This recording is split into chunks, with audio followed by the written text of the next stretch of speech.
الحمد لله نحمده ونستعينه ونستغفره ونؤمن به ونتوكل عليه ونعوذ بالله من شرور أنفسنا ومن سيئات أعمالنا من يهده الله فلا مضل له ومن يضلله فلا هادي له ونشهد أن لا إله إلا الله وحده لا شريك له ونشهد أن سيدنا ومولانا محمدا عبده ورسوله أما بعد فأعوذ بالله من الشيطان الرجيم بسم الله الرحمن الرحيم ولا تقولوا لمن يقتل في سبيل الله أموات بل أحياء ولكن لا تشعرون آمنت بالله صدق الله العظيم وبلغنا رسوله النبي الأمين الكريم ونحن على ذلك لمن الشاهدين والشاكرين والحمد لله رب العالمين یا خدا بہر جناب مصطفیٰ امداد کن، یا رسول اللہ از بہر خدا امداد کن، یا شفیع المذنبین یا رحمت للعالمین یا امان الخائفین یا ملتجا امداد کن، یا شہید کربلا یا دافع کرب و بلا گل رخا شہزاد گلگوں قبا امداد کن، غوث اعظم بمن بے سر و ساما مدد قبلہ دین مدد کعبہ ما مدد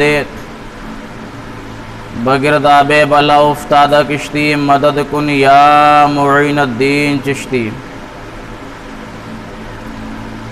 قادریم نعرے یا غوث اعظم می زنم دمزہ شیخ احمد رضا خان قطب عالم می زنم، کس زبان سے ہو بیان عز و شان اہل بیت، کس زبان سے ہو بیان عز و شان اہل بیت، مدح گوئے مصطفیٰ ہیں مدح خوان اہل بیت، بے اجازت جن کے گھر جبریل بھی آتے نہیں، بے اجازت جن کے گھر جبریل بھی آتے نہیں، قدر والے جانتے ہیں قدر شان اہل بیت، کس شکی کی ہے حکومت کیسا یہ اندھیر ہے،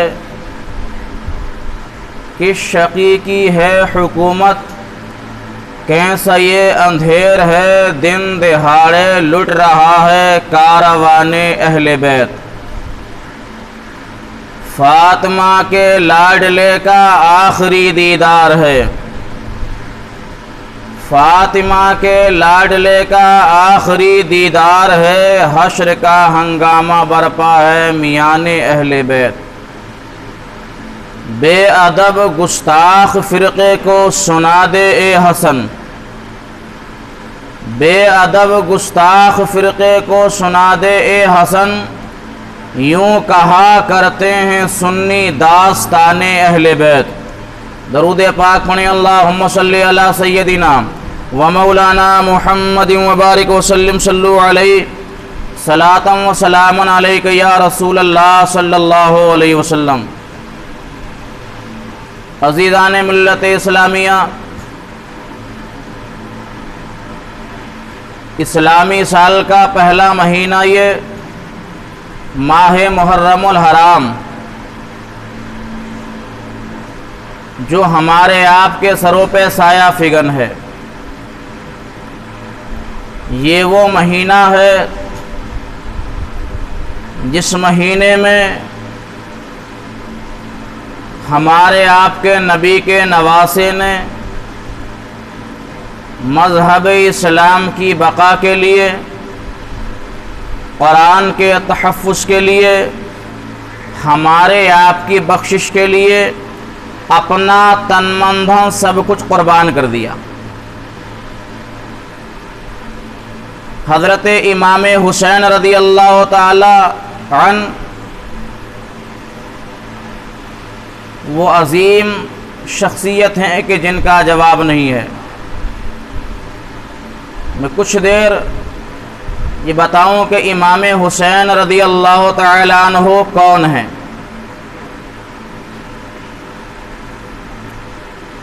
شعبان المعظم کی 5 تاریخ کو 4 ہجری امام حسین دنیا میں تشریف لائے۔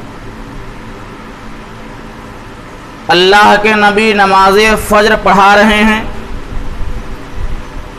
نماز فجر سے فارغ ہوئے ہیں کہ خبر ملی آپ کو کہ باغ فاطمہ میں ایک پھول اور کھلا ہے۔ جب نبی کو اپنے نواسے کے دنیا میں آنے کی خبر ملی تو محسن انسانیت تیزی سے دوڑے چلے جا رہے ہیں حضرت فاطمہ کے مکان پر۔ اتنی تیز جا رہے ہیں جس طریقے سے کہ سیدنا کلیم اللہ علیہ السلام اللہ سے طور پہاڑ پر بات چیت کرنے کے لیے جاتے تھے۔ نبی تشریف لے جا رہے ہیں، پہنچے حضرت فاطمہ رضی اللہ تعالی عنہ کے مکان پر۔ نواسے نے نانا کو دیکھا، نانا نے نواسے کو دیکھا۔ نبی نواسے کو دیکھنے کے بعد مسکرانے لگے۔ نواسا نانا کو دیکھ کے مسکرا رہا ہے۔ اب یہ بات تو سمجھ میں آ رہی ہے کہ نبی مسکرائے نواسے کو دیکھنے کے بعد، مگر وہ بچہ جو ابھی تھوڑی دیر پہلے دنیا میں آیا ہے وہ کیسے مسکرا رہا ہے؟ اور مسکرانے کا انداز یہ تھا جیسے کہ پہلے سے جان پہچان ہو، بیچ میں کچھ ٹائم تک نہ ملے ہوں، اور اس کے بعد جب ملاقات ہو تو دونوں ایک دوسرے کو دیکھ کے مسکراتے ہیں۔ جیسے آپ کا کوئی دوست آپ سے دور چلا جائے، 1-2 سال کے بعد ملاقات ہو تو پتہ یہ چلا کہ بات چیت ہونے سے پہلے ہی ایک دوسرے کو دیکھنے کے بعد مسکراہٹ شروع ہو جاتی ہے۔ اب نبی مسکرائے نواسے کو دیکھ کے، نواسا مسکرایا نبی کو دیکھ کے، گویا کہ امام حسین سبق دے رہے ہیں کہ یا رسول اللہ، اے میرے نانا جان، جو عالم نور سے ہم اور آپ جدا ہوئے ہیں تو آج فاطمہ کے مکان میں ملاقات ہو رہی ہے۔ عالم نور سے جو نانا تم سے جدائی ہوئی، تم سے دوری ہوئی، تو آج فاطمہ کے مکان میں ملاقات ہوئی ہے۔ نواسا بھی مسکرا رہا ہے اور نانا بھی۔ جبریل امی آ گئے، جبریل نبی کو مبارکباد دے رہے ہیں امام حسین کی پیدائش پر۔ اور دوستو، جبریل یہ کوئی عام انسان نہیں بلکہ یہ فرشتہ ہے، فرشتہ، اور وہ فرشتہ ہے جو تمام فرشتوں کا سردار ہے۔ تنہا نہیں آیا ہے بلکہ امام حسین کی پیدائش پر 70,000 فرشتوں کی جماعت لے کے نبی کو مبارکباد دینے آیا ہے۔ اب اکیلے کیوں نہیں آ گئے جبریل؟ اکیلے آ کے بھی تو مبارکباد دے سکتے تھے۔ اللہ جبریل کو تنہا بھی تو بھیج سکتا تھا، 70,000 فرشتوں کے ساتھ کیوں بھیجا؟ گویا کہ زمانے کو بتا دیا گیا کہ جو حسین دنیا میں آیا ہے وہ عام انسان نہیں ہے۔ مثال سے یوں سمجھیں، جیسے گاؤں کا پردھان کہیں اگر جائے تو چند لوگ اس کے ساتھ ہوتے ہیں، لیکن اگر کوئی بدھایک اگر کہیں جائے تو اس کے ساتھ زیادہ لوگ ہوتے ہیں، 2-4 گاڑیاں بھی ہوتی ہیں۔ ایم پی کہیں جائے تو اس کے ساتھ اور کئی ساری گاڑی ہوتی ہیں۔ آسان لفظوں میں یوں سمجھ لیں، اگر پردھان منتری کہیں جائے تو اس کے ساتھ 50 گاڑیاں ہوتی ہیں۔ تو بتانا یہ ہے کہ جتنے اونچے درجے کا مالک ہوتا ہے انسان، اتنے ہی لوگ اس کے ساتھ زیادہ ہوتے ہیں، اتنی ہی بھیڑ زیادہ ہوتی ہے۔ گویا کہ بتا دیا گیا، اے دنیا والو، یہ امام حسین دنیا میں آیا ہے، یہ ایسا پاورفل ہے کہ جس کی مبارکباد دینے ایک فرشتہ نہیں بلکہ 70,000 فرشتے آئے ہیں اور زمانے کو بتا دیا گیا ہے یہ وہ حسین ہے جس کی کوئی مثال نہیں ہے، یہ وہ حسین ہے جس کی شان کا جواب نہیں ہے۔ اللہ نے فرمایا فرشتوں جاؤ، 70,000 فرشتوں چلے جاؤ اور میرے حسین کو، میرے نبی کے نواسے کو فاطمہ کے آنگن میں چھوڑ کے چلے آؤ۔ گویا کہ حسین کو چھوڑنے کے لیے ایک فرشتہ نہیں آیا ہے، 2 نہیں آئے ہیں، 10 نہیں بلکہ 70,000 فرشتے حسین کو چھوڑ کے گئے ہیں اور زمانے کو سبق دیا ہے اے دنیا والو، حسین اعظم کی وہ شان ہے کائنات میں جواب نہیں ہے۔ سرکار فرماتے ہیں حسین منی وانا من الحسین، حسین مجھ سے ہے اور میں حسین سے ہوں، حسین مجھ سے ہے میں حسین سے ہوں۔ عزیزان ملت اسلامیہ، حسین کی وہ شان ہے کہ جس کا جواب نہیں، اور حسین تو بہت بڑی چیز ہے دوستو، حسین کی شان کا اندازہ تو کوئی کیا کر سکتا ہے۔ میں آپ کو بتاؤں کہ امام حسین کا بیٹا امام زین العابدین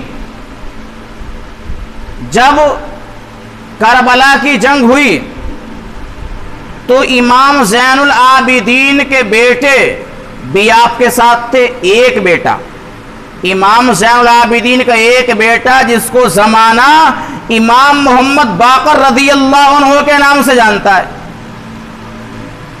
شاید یہ بات ابھی تک آپ کو کسی نے بتائی نہیں ہوگی کہ کربلا میں یہ بار بار آپ نے سنا کہ کربلا میں امام زین العابدین تنہا بچے تھے، مگر دوستو امام زین العابدین کے ساتھ ان کا بیٹا 4.5 سال کا موجود تھا۔ بتانا یہ ہے کہ حسین تو حسین، ان کے گھر کے بچے کی شان کیا ہے۔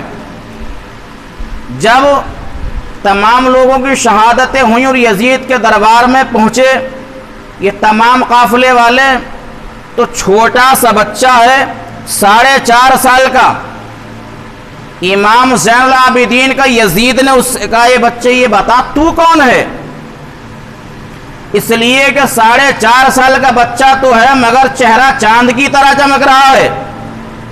بچے نے کہا میں امام زین العابدین کا بیٹا ہوں، حسین کا پوتا ہوں، مجھے امام باقر کہا جاتا ہے۔ یزید نے اپنے بیٹے، خالد نام تھا یزید کے لڑکے کا، یزید کے 12 بیٹے تھے، پوری دنیا میں ایک بھی نظر نہیں آتا، تو ایک بیٹا اس ٹائم موجود تھا اس کے پاس جس کا نام تھا خالد، اس کی عمر تھی 16 سال۔ یزید نے اپنے بیٹے سے کہا، یزید نے امام محمد باقر سے کہا کہ میرے بیٹے خالد سے لڑو گے آپ، یعنی غور کریں 4.5 سال کا بچہ ہے امام محمد باقر، اس ظالم کا بیٹا 16 سال کا، کہاں 4.5 سال کہاں 16 سال۔ لیکن دوستو حوصلہ دیکھو اور امام حسین کے اس پوتے کا جواب دیکھو۔ اس بچے نے کہا لڑنے کی بات کرتا ہے، تیرے بیٹے سے لڑوں گا یا نہیں لڑوں گا؟ ارے ایسے لڑائی میں مزہ نہیں آگا، بلکہ یزید اپنے بیٹے کے ہاتھ میں تلوار دے دے اور پھر میرے ہاتھ میں تلوار دے، پھر دیکھ میں تجھے دکھاتا ہوں جنگ کس طرح ہوا کرتی ہے۔ 4.5 سال کا بچہ ایسا جواب دیتا ہے کہ قیامت تک دنیا یاد کرے گی جس کو زمانہ امام محمد باقر کہتا ہے، جو امام جعفر صادق رضی اللہ عنہ کے والد ہیں، جن کی ہم اور آپ کونڈوں پہ فاتحہ لگاتے ہیں۔ تو 4.5 سال کا بچہ یزید کے دربار میں، کوئی خوف نہیں ہے، زمانے کو بتا رہا ہے ہم وہ ہیں کہ جن کا جواب نہیں ہے۔ تبھی تو کسی نے کہا ہے علی کا گھر بھی کیا گھر ہے جس گھر کا ہر ایک بچہ ارے جہاں پیدا ہوا شیر خدا معلوم ہوتا ہے۔ ہر بچہ 4.5 سال کا بچہ بادشاہ کے دربار میں ایسے جملے بولے، قیامت تک دنیا ناز کرے گی دوستو۔ تو امام حسین تو وہ ہے کہ جن کا جواب نہیں ہے دوستو۔ ایک بچے کا حال یہ ہے، وہی امام حسین جو فاطمہ کے گھر میں تشریف لائے ہیں، پیغمبر اعظم صلی اللہ علیہ وسلم تشریف لے گئے اور جانے کے بعد اپنے نواسے کے کان میں اذان پڑھی. اذان پڑھ رہے ہیں ہمارے آپ کے نبی, اذان پڑھی کان میں مصطفیٰ نے, اور اذان پڑھنے کے بعد ارشاد فرمایا حسین یہ اذان جو کہی ہے یہ آواز کسی اور کی نہیں بلکہ مختار کائنات کی ہے, یہ اللہ کے حبیب کی آواز ہے, یہ اشرف الانبیاء کی آواز ہے, یہ امام الانبیاء کی آواز ہے. اس کی آن بچا لینا, اس کی شان بچا لینا, اس لیے کہ ہمارے آپ کے نبی جانتے تھے کہ ایک ٹائم ایسا بھی آئے گا کہ میری ہی امت میرے اس نواسے کو شہید کر دے گی. ان ظالموں میں کچھ بغیر پڑھے لوگ بیچارے یہ سمجھتے ہیں کہ شاید ہندوؤں نے آپ کو شہید کیا تھا, بلکہ نہیں, وہ سب کلمہ پڑھنے والے تھے اور تمام لوگ ان میں حافظ قرآن بھی تھے اور اتنے بڑے علامہ بھی تھے کہ کچھ لوگ تو اپنے آپ کو محدث کہلواتے تھے. ان ظالموں نے امام حسین کو شہید کیا تھا. تو یہ نبی کو خبر تھی کہ میرے نواسے کو میری امت شہید کرے گی, اسی لیے آپ نے کہا تھا اے میرے حسین میری آواز کی شان بچانا, میری آواز کی آبرو رکھنا. حسین اعظم نے گویا کہ زبان حال سے کہا تھا اے میرے نانا جان یہ کان تمہارے نواسے کے ہیں, ایسی شان بچاؤں گا. ایک زمانہ ایسا آئے گا دنیا مسجدوں میں قرآن پڑھے گی, دنیا مدرسوں میں قرآن پڑھے گی, دنیا ویرانوں میں قرآن پڑھے گی. اے میرے نانا جان لوگ مسجدوں میں قرآن تو پڑھیں گے مگر تمہارا نواسا ایسا کرے گا کہ سر کٹا ہوگا, نیزے پر چڑھا ہوگا اور تمہارا نواسا قرآن پڑھ کے سنائے گا. مسجد میں قرآن پڑھنا آسان ہے, مدرسوں میں قرآن پڑھنا آسان ہے, ویرانوں میں قرآن پڑھنا بھی آسان ہے, مگر دوستو سر کٹا ہو, نیزے پر چڑھا ہو, یہ قرآن پڑھنا کسی کے بس کی بات نہیں ہے. یہ قرآن پڑھے گا تو کوئی اور نہیں بلکہ وہ اشرف الانبیاء کا نواسا ہوگا, امام الانبیاء کا نواسا ہوگا جو زمانے کو بتا گیا اے دنیا والوں دیکھ لو نبی کے نام پہ کٹنے والا مردہ نہیں بلکہ زندہ ہوتا ہے. زندہ حسین زندہ ہے, آج بھی زندہ ہے, صبح قیامت تک زندہ رہے گا. نیزے پہ چڑھ کے امام حسین نے قرآن سنایا. اپنے نانا سے وعدہ کر رہا ہے امام حسین کہ نانا ایسی شان بچاؤں گا کہ میں نیزے پہ چڑھ کے قرآن سناؤں گا تاکہ زمانہ یاد کرے. عزیزان ملت اسلامیہ یہ ہے امام حسین. ٹائم گزرتا چلا گیا, ایک دن ایسا بھی آیا کہ ظالموں نے آپ کو مجبور کیا. اور وہ کون سا ٹائم تھا ذرا بات نہیں روک کے تھوڑا سا پیچھے سے بات کو سمجھیں کہ پیغمبر اعظم نے جب دنیا سے پردہ کیا خلیفہ ہوئے حضرت ابو بکر صدیق, انہوں نے پردہ کیا. خلیفہ ہوئے حضرت عمر فاروق اعظم, انہوں نے پردہ کیا. خلیفہ ہوئے عثمان غنی رضی اللہ عنہ, انہوں نے پردہ کیا. خلیفہ ہوئے مولا علی رضی اللہ عنہ, انہوں نے پردہ کیا. خلیفہ ہوئے امام حسن رضی اللہ عنہ. اور امام حسین سے یہ معاملہ منتقل ہو گیا, یعنی پھر جو ہے 6 مہینے میں آپ سے جو ہے امیر معاویہ کا ٹکراؤ ہوا اور دونوں طرف سے جو ہے ایسا لگتا تھا کہ جنگ شروع ہو جائے گی, تمام مسلمان شہید ہوں گے. اس لیے امام حسن نے حکومت امیر معاویہ کو دے دی اور کہا اے مولا اگر یہ میرا حق تھا تو میں امیر معاویہ کو دیتا ہوں, اور اگر امیر معاویہ کا حق تھا تو انہیں پہنچ گیا. امیر معاویہ ہوئے بادشاہ. امیر معاویہ کے بعد امیر معاویہ کے پردے سے پہلے امام حسن کو زہر دے دیا گیا, وہ شہید ہو گئے. امیر معاویہ کا جب وصال ہوا تو یزید نے جو ہے زبردستی جو ہے اپنی حکومت قائم کر لی, اور پھر اس نے سوچا اب امام حسین کو مجبور کرو. تو اس ظالم نے خبر بھیجی کہ امام حسین سے کہو, عبداللہ ابن عمر سے کہو, عبداللہ ابن عباس سے کہو, عبدالرحمن ابی بکر سے کہو اور حسین ابن علی سے کہو فوراً میری بیعت کر لیں۔ ولید جو وہاں کے گورنر تھے ان سے کہا گیا کہ ان سے بیعت لو۔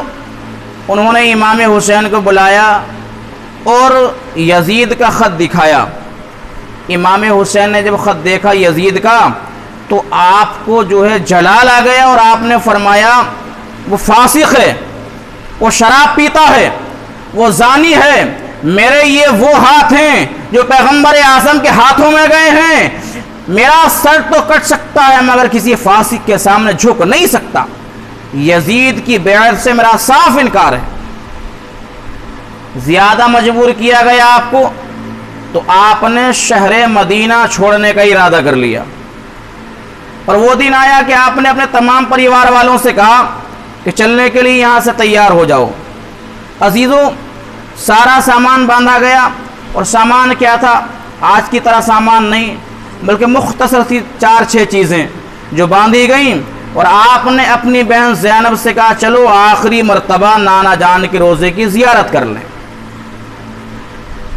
امام حسین اپنے نانا کے روزے پر ہیں، اور جانے کے بعد آپ نے عرض کی اے آقا، اے نانا جان، تمہارا حسین تمہارا شہر چھوڑ رہا ہے، نانا دنیا یہاں آنے کے لیے بے قرار ہوتی ہے مگر میں تمہارے دیار سے دور جا رہا ہوں، اس لیے کہ یہاں جو ہے مجھے خطرہ ہے کہ لوگ جو ہے خون کی ندیاں بہائیں گے، اور میں چاہتا ہوں کہ آپ کا مدینہ خون سے رنگین نہ ہو۔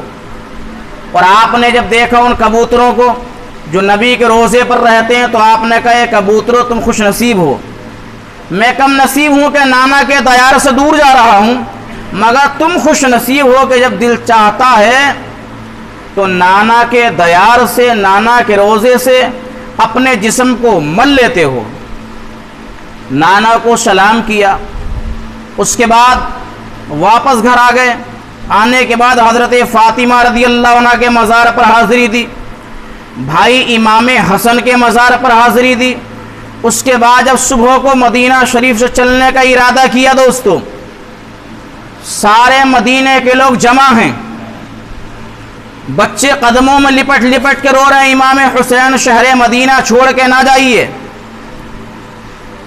بوڑھے امام حسین سے گلے مل مل کے رو رہے ہیں اور روک رہے ہیں کہ آپ مدینہ چھوڑ کے نہ جائیں، لیکن امام حسین کا فیصلہ اٹل تھا، آپ وہاں سے جو ہے چل دیتے ہیں، مگر 13 سال کی بچی حضرت صغرا رضی اللہ عنہ، اس سے آپ نے کہا تھا میری بیٹی تو یہیں رہنا۔ اب تھوڑی دیر کے لیے آپ گہرائی سے سوچیں کہ جس کے گھر کے سارے لوگ جا رہے ہوں